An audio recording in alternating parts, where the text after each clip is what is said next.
Hi. 2வது Muharram நோன்புக்கான Chahar preparation பார்த்துடலாமா என்ன பண்ணேன்ட்டு. எழுந்த உடனே நான் பிளான் போட்டுட்டேன். நேற்று நைட்டே சிக்கன் குழம்பும் அப்புறம் கிரேவி மாதிரி செஞ்சு ரைஸ் வச்சுக்கலாம், நானும் அம்மி தான் எப்படியும் நோன்பு வைக்க போகிறோம் அப்படின்ட்டு சிக்கனுக்கு தேவையான ப்ரிப்ரேஷன் எல்லாமே நான் முன்னாடி எடுத்து வச்சுட்டேன்.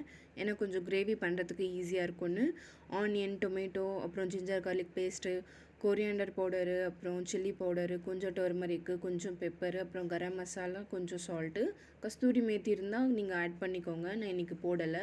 அப்புறம் எல்லாம் முடிஞ்சதும் தண்ணி ஆட் பண்ணும்போது தேங்காய் பாலை சேர்த்துக்கிட்டால் சூப்பராக இருக்கும். நான் இன்றைக்கி தேங்காய் பாலும் போடல, ஏன்னா இல்லாததால் டைமும் இல்லை எனக்கு. நான் குயிக்காக சமைக்க வேண்டியதாக இருந்தது, அதனால போடல.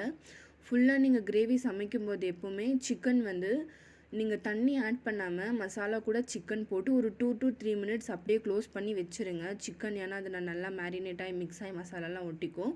அப்புறம் உங்களுக்கு லாஸ்ட்டாக தேங்காய் பாலோ இல்லை தண்ணியும் வேணும்னா நீங்கள் போட்டுக்கோங்க. அப்புறம் போட்டு விசில் மூடி வச்சிட்டிங்கன்னா எல்லாமே ரெடி ஆகிடும். இந்த தேங்காய் பால் போட்டு உங்களுக்கு ரெசிபி வேணும்னா நீங்கள் கமெண்ட் பண்ணுங்கள். நான் இன்னொரு வீடியோவில் உங்களுக்கு ரெசிபி ஷேர் பண்ணுறேன். கண்டிப்பாக செஞ்சு வச்சுட்டு சாப்பிட்டு டீ வச்சு குடிச்சு படுத்தாச்சு. அப்புறமா நெக்ஸ்ட் வீடியோவில் பார்க்கலாம். பாய்.